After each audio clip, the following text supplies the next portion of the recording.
అల్లూరి జిల్లాలో ఘోర ప్రమాదం జరిగింది.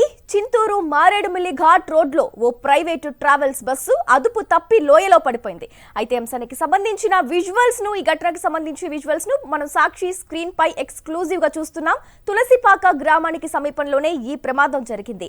అయితే ప్రమాద సమయంలో బస్సులో 2 డ్రైవర్లు సహా 36 మంది ఉన్నారు. ఈ ప్రమాదంలో 10 మందికి పైగా ప్రయాణికులు మృతి చెందగా చాలా మంది తీవ్రంగా గాయపడ్డారు. స్థానికులు ఇచ్చిన సమాచారంతో ఘటనా స్థలానికి చేరుకున్న పోలీసులు సహాయక చర్యలను చేపట్టారు. ఏపీ 39UM 6543 నెంబర్ కల ఈ బస్సు చిత్తూరు జిల్లాకు చెందినదిగా గుర్తించారు.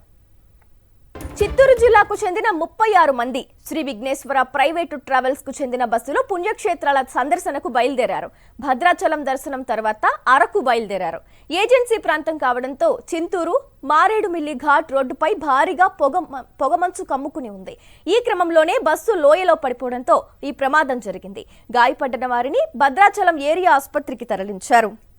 రైట్, అంశానికి సంబంధించి పూర్తి డీటెయిల్స్ మా కరెస్పాండెంట్ హరీష్ ఫోన్ లైన్ ద్వారా అందిస్తారు. హరీష్, అల్లూరి సీతారామరాజు జిల్లాలో జరిగిన ఈ ఘోర రోడ్డు ప్రమాదం, అలాగే 36 మంది ప్రయాణిస్తున్న శ్రీ విఘ్నేశ్వర ట్రావెల్స్ బస్సుకు చెందిన ఈ ప్రమాదంలో అసలు ఏంటి పూర్తి డీటెయిల్స్ ఏంటి? మీ దగ్గర ఉన్న ఇన్పుట్స్ ఏంటి హరీష్? ఏదైతే బస్సు ప్రయాణిస్తుందో ఘాట్ రోడ్డు చాలా ప్రమాదకరమైన ఘాట్ రోడ్డు అది. ముఖ్యంగా అల్లూరు సీతారామరాజు జిల్లాలో రామచోడవరం దాటిన తర్వాత మారేడుమల్లి నుంచి ఘాట్ రోడ్ ప్రారంభమవుతుంది. చింతూరు వరకు దాదాపు 60 కిలోమీటర్ల మేర మొత్తం ఈ రోడ్డు ఉంటుంది. ఇందులో 40 కిలోమీటర్ల మేర ఘాట్ రోడ్ ఉంటుంది. ఈ ఘాట్ రోడ్ దాదాపు ఒక 30-40 మలుపులతో ఉంటుంది. చాలా పైకి హై ఆల్టిట్యూడ్ లోకి వెళ్లాల్సిన పరిస్థితి అక్కడ ఉంటుంది.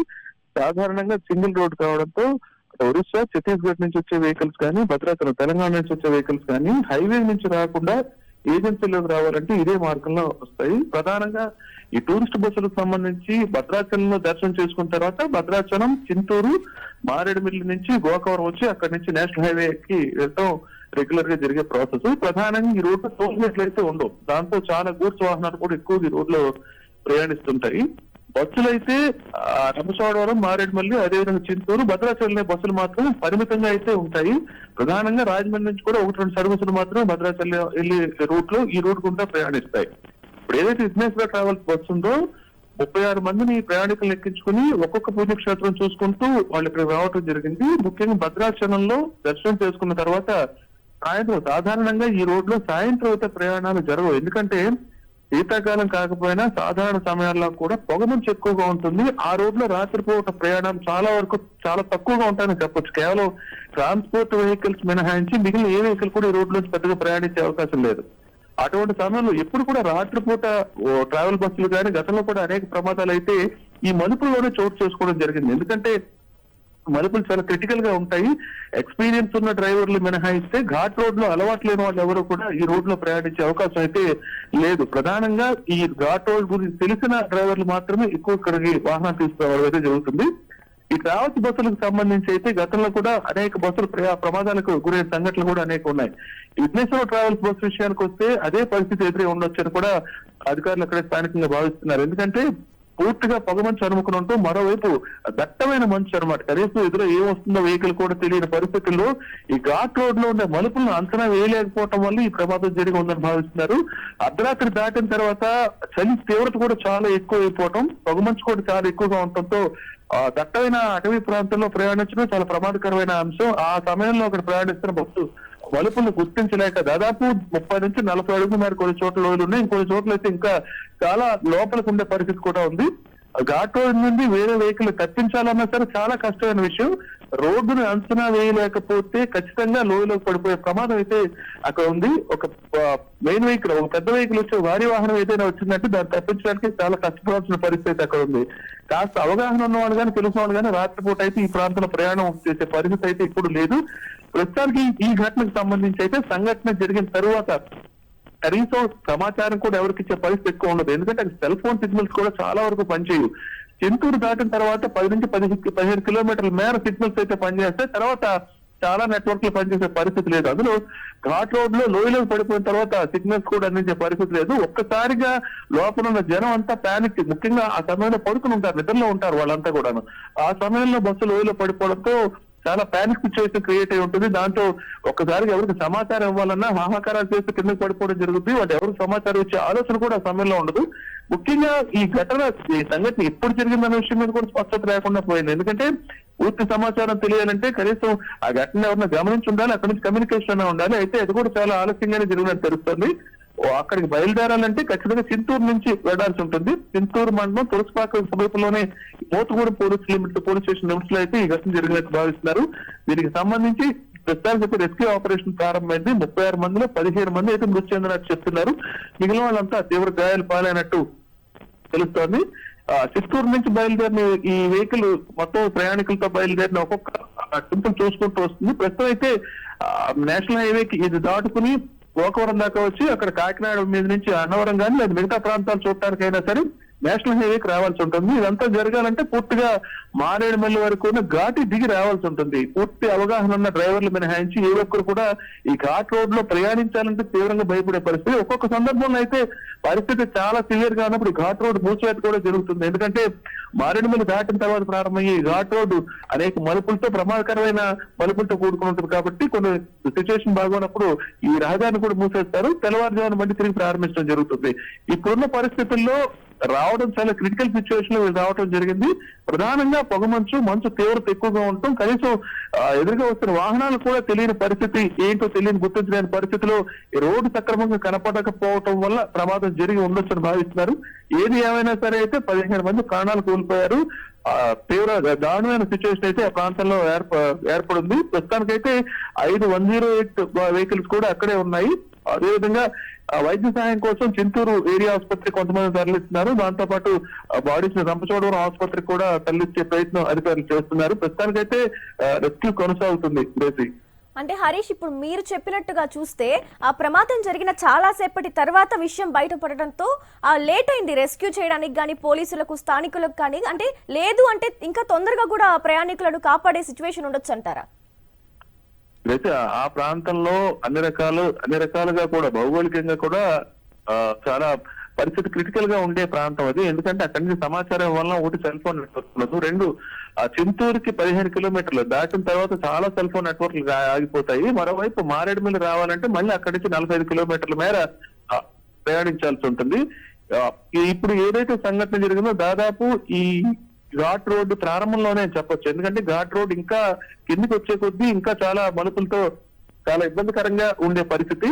అక్కడ వరకు రాకుండానే ఆ మలుపుల్ని అంచనా వేయలేకపోవటం వల్లే ఈ ప్రమాదం జరిగింది. ఒకవైపు అన్ని రకాల సమస్యలు, ముఖ్యంగా రాత్రిపూట కావటం, ఘాట్ రోడ్డు కావటం, ఆ లోయల్ని పక్కనే ఉండే రోడ్డు అంచులు కూడా సక్రమంగా గుర్తించే పరిస్థితి లేకపోవడం, అదే అనుభవం ఉన్న వాహనాల డ్రైవర్లు తప్ప, అంటే ఈ ప్రాంతం మీద అవగాహన ఉన్నవాడు తప్ప మిగతా ప్రాంతాల నుంచి వచ్చిన కూడా ఈ రోడ్లో ప్రయాణించాలంటే భయపడే పరిస్థితి. వెంటనే కమ్యూనికేట్ చేయలేకపోవడం కూడా ప్రధాన సమస్య కింద చెప్పొచ్చు. ఎందుకంటే సెల్ ఫోన్ నెట్వర్క్ అక్కడ పనిచేసే పరిస్థితి లేదు. ఈ నేపథ్యంలో అటు మారేడుమల్లి కమ్యూనికేట్ చేయాలన్నా లేదా కనీసం వాళ్ళు దాటి వచ్చిన చింతూరు కమ్యూనికేట్ చేయాలన్నా సరే అవకాశం లేని పరిస్థితి. ఈ ఘటన జరిగిన తర్వాత ఐడెంటిఫై చేసి సంఘటన స్థలానికి వెళ్ళడానికి చాలా జాప్యం జరిగి ఉండొచ్చని భావిస్తున్నారు. ఈలోగానే దాదాపు 15 మంది చనిపోయినట్టు చెప్తున్నారు. ముఖ్యంగా తీవ్ర గాయాలు పాలైన వాళ్ళు కూడా వెంటనే తరలించాలంటే సమాచారం తెలిసి ఉండాలి. అయితే సమాచారం తెలియటంలోనే ఆలస్యం జరిగి ఉండొచ్చని భావిస్తున్నారు. Right Harish, thank you. ఈ ఘటనలో గాయపడిన వారిని భద్రాచలం ఏరియా ఆసుపత్రికి కూడా తరలించారు. మరక్కడ ఎంతమంది గాయపడిన వారిని చేర్పించారు, అసలు వారి పరిస్థితి ఎలా ఉందనే డీటెయిల్స్ ని మా కరెస్పాండెంట్ మహేందర్ అందిస్తారు. మహేందర్, అయితే ఈ ఘటనలో గాయపడిన వారిని భద్రాచలం ఏరియా ఆసుపత్రికి కూడా తరలించినట్టు తెలుస్తోంది. మరి ఎంతమంది ఉండొచ్చు, అసలు వారి పరిస్థితి ఎలా ఉంది మహేందర్ అక్కడ? అల్లూరు జిల్లాలో జరిగిన ఈ ఘోర ప్రమాదం చింతూరు మారేడుమిల్లి ఘాట్ రోడ్లో ఓ ప్రైవేటు ట్రావెల్స్ బస్సు అదుపు తప్పి లోయలో పడిపోయింది. తులసిపాక గ్రామానికి సమీపంలోనే ఈ ప్రమాదం జరిగింది. అయితే ప్రమాద సమయంలో బస్సులో 2 డ్రైవర్లు సహా 36 మంది ప్రయాణికులు ఉన్నారు. ఈ ప్రమాదంలో 10 మందికి పైగా ప్రయాణికులు మృతి చెందగా చాలా మంది తీవ్రంగా గాయపడ్డారు. స్థానికులు ఇచ్చిన సమాచారంతో ఘటనా స్థలానికి చేరుకున్న పోలీసులు సహాయక చర్యలను చేపట్టారు. ఏపీ 39UM 6543 నెంబర్ గల ఈ బస్సు చిత్తూరు జిల్లాకు చెందినదిగా గుర్తించారు. అయితే గాయపడిన వారిని భద్రాచలం ఏరియా హాస్పిటల్కి తరలించారు. అయితే ఆ హాస్పిటల్ సిచ్యువేషన్ ఎలా ఉంది, అసలు ఎంతమందిని అక్కడ అడ్మిట్ చేశారు, వాళ్ళ పరిస్థితి ఎలా ఉందనే డీటెయిల్స్ ను మా కరెస్పాండెంట్ మహేందర్ అందిస్తారు. మహేందర్, అయితే అడ్మిట్ చేసిన వారి పరిస్థితి ఎలా ఉంది, అసలు ఎంతమంది గాయపడ్డారు? భద్రాచలం ఏరియా ఆసుపత్రికి సంబంధించి తీసుకొస్తున్నారు. అయితే ఇందులో పూర్తి డీటెయిల్స్ సంబంధించి కూడా ఆసుపత్రులు ఎంతమంది ఇట్లా అడ్మిట్ చేశారు. వాళ్ళ పరిస్థితి ఏంటి అన్నది మరి కొద్దిసేపట్లో తెలిసే అవకాశాలు కనిపిస్తున్నాయి. ప్రస్తుతం అయితే ఇప్పుడు అక్కడ హాస్పిటల్ దగ్గర పేషెంట్ తీసుకొస్తున్నారన్న సమాచారం మనకు వస్తుంది. లోపల సంబంధించి వచ్చేదానికి సంబంధించి ఐసీలో ఉన్నారా లేకుంటే ట్రీట్మెంట్ సంబంధించిన విషయంలో మాత్రం సూపరింటెండెంట్ వాళ్ళు ఇంకేం లేదు వస్తున్నారన్న సమాచారం మాత్రం ఇస్తున్నారు. మొత్తం ఈ ప్రమాదం సంబంధించి అంటే తెల్లవారుజామున 4 గంటల ప్రాంతంలో కూడా ఈ ప్రమాదం జరిగింది. మొత్తం బస్సులు దాదాపుగా మనకున్న సమాచారం ప్రకారం 15 మందికి సంబంధించి చనిపోయారు. వీళ్ళంతా భద్రాచలంలో దర్శనం సంబంధించి చిత్తూరు జిల్లాకు చెందిన వారుగా మనకు సమాచారం వస్తుంది. వీళ్ళంతా భద్రాచలంలో దర్శనం చేస్తున్నారు. రాత్రి సంబంధించి నిన్న సాయంత్రం సమయంలో కూడా ఇక్కడ నుంచి బస్సు అన్నవరం అంటే రాజమండ్రి రూట్ అన్నవరం సంబంధించి కూడా బయలుదేరినట్టు తెలుస్తుంది. ఇందులో మొత్తం బస్సులో ప్రమాదం అంటే బస్సులో బయలుదేరిన సందర్భంలో బస్సులో 36 మంది ప్రయాణికులు ఉన్నట్టు కూడా తెలుస్తుంది. వీళ్ళంతా అన్నవరం సంబంధించి అక్కడ దర్శనానికి సంబంధించి కూడా వెళ్తున్నట్టు తెలుస్తుంది. ఎక్కువగా చిత్తూరుకు సంబంధించి పూర్తి వివరాలకు సంబంధించి రావాలి. అక్కడ ఘోరమైన సిచ్యువేషన్ ఉంది. చాలా ఎత్తు దాదాపుగా హైట్ చాలా ఎత్తు నుంచి కూడా లోయ నుంచి చింతబడినట్టు కూడా అక్కడ ప్రత్యేక సాక్షులకు సంబంధించి చెప్తున్న సమాచారం ప్రకారం తెలుస్తుంది. హైట్ నుంచి ఎక్కువగా ఎత్తైన ప్రాంతం నుంచి పడడం వల్ల మృతుల సంఖ్య కూడా భారీగా పెరుగుతున్న పరిస్థితి కనిపిస్తుంది. మొత్తం 15 అంటే మనకున్న సమాచారం వరకు ఇంకా పెరిగే అవకాశం ఉన్నట్టు కూడా తెలుస్తుంది. మొత్తం తెల్ల చెదురుగా ఉంది. పడే సందర్భంలో కూడా బస్సు పైన కింద మొత్తం బస్సులో ఒక అర్థనాదాలకు సంబంధించి చేశారు. కేకలకు సంబంధించి వేసిన సందర్భం ఉంటుంది. అయితే జరిగిన తర్వాత కూడా చాలా సేపటికి వేరే ఆ రూట్ లో వెళ్లే వాళ్ళు గుర్తించారు. ఎందుకంటే అది మొత్తం ఇంటీరియర్ ఏరియా సిగ్నల్స్ ఉండవు. వెహికల్స్ కూడా అసలు ఆ రూట్ లో చాలా తక్కువ వెహికల్స్ సంబంధించి వెళ్తుంటాయి. కేవలం ప్రైవేట్ ట్రావెల్స్ బస్సులే భద్రాచలం మీదుగా రాజమండ్రి వైజాగ్ సంబంధించిన బస్సెస్ మాత్రమే ఆ రూట్ లో ఎక్కువగా నైట్ పూట బయలుదేరుతూ ఉంటాయి. దీంతో ఆ రూట్ లో వేరే వెహికల్స్ వచ్చే పరిస్థితి మాత్రం ఉండదు. దీంతో ప్రమాదం జరిగిన తర్వాత చాలా ఆలస్యంగా తెలవడం వల్ల కొంత ఎక్కువగా అంటే మృతుల సంఖ్య పెరుగుతుంది. అండ్ సీరియస్ ఉన్న వాళ్ళని కూడా కాపాడలేని పరిస్థితి ఏర్పడింది అన్నది కూడా అక్కడ స్థానికులు కొంత వస్తున్న మనకు ప్రైమరీగా వచ్చిన సమాచారం ప్రకారం తెలిసింది. ఇప్పటికే తెల్లవారుజామున 4 గంటల ప్రాంతంలో జరుగుతుంది. అక్కడ స్పాట్ కు సంబంధించి 5:30 ప్రాంతంలో సంబంధించి అక్కడ దాదాపు 1:30 వరకు సంబంధించి సమయం పట్టింది. దీంతో అక్కడ ఇక్కడ కొందరు చింతూరు ఏరియా ఆసుపత్రికి కొంతమంది తీసుకొస్తున్నారు, కొంతమంది భద్రాచలం ఏరియా ఆసుపత్రికి తీసుకొస్తున్నారు. గాయపడిన వారిని అంటే పూర్తి సంబంధించి డీటెయిల్స్ సంబంధించి మరికొంత సమయం పట్టే అవకాశాలు కనిపిస్తుంది. ఇప్పుడు ఏ ప్రాంతాలు ఇప్పుడు అక్కడ ఉన్న వాళ్ళు మాత్రం చనిపోయిన వాళ్ళు కూడా చిత్తూరుకు సంబంధించి అయిన వాళ్ళు జిల్లా చెందిన వారికి వస్తుంది. దానికి సంబంధించి డేటా కూడా ప్రస్తుతం వస్తుంది. అయితే భద్రాచలంలో వాళ్ళు ఎంతో సంతోషంగా అందరూ వచ్చి దర్శనం చేసుకొని తిరుగు ప్రయాణ సందర్భంలో ఈ ప్రమాదం జరిగిన నేపథ్యంలో వారి కుటుంబాల్లో కూడా చాలా వరకు విషాద ఛాయలు అలుముకున్నాయి. ఈ రూట్ సంబంధించి చాలా సార్లు కూడా ఈ మారేడుమిల్లి ప్రధానంగా ఈ చింతూరు నుంచి వెళ్లే మారేడుమిల్లి రూట్ కూడా చాలా ప్రమాదకరంగా ఉంటుంది. ఈ ప్రమాదకరమైన రూట్ దాదాపుగా 32 కిలోమీటర్ల చాలా సందర్భంలో రాత్రి వేళలో కూడా 4 గంటలు ప్రధానంగా మనం ఇంతకుముందు కూడా చెప్తాం ఫోన్ 4 గంటల నుంచి 6 గంటల వరకు సంబంధించి ఈ ప్రాంతాల్లో మాత్రం చాలా వరకు ఏదైనా బస్సులు ఒకవేళ ప్రైవేట్ ట్రావెల్స్ వెళ్తున్నా కానీ ఆ టైం మాత్రం ఎట్టి పరిస్థితుల్లో వెళ్ళొద్దు. ఎందుకంటే మంచు కుప్పడి ప్రస్తుతం చలికాలం తీవ్రమైన మంచు, డ్రైవర్ కూడా కొంత కనపడే అవకాశాలు తక్కువగా ఉంటాయి.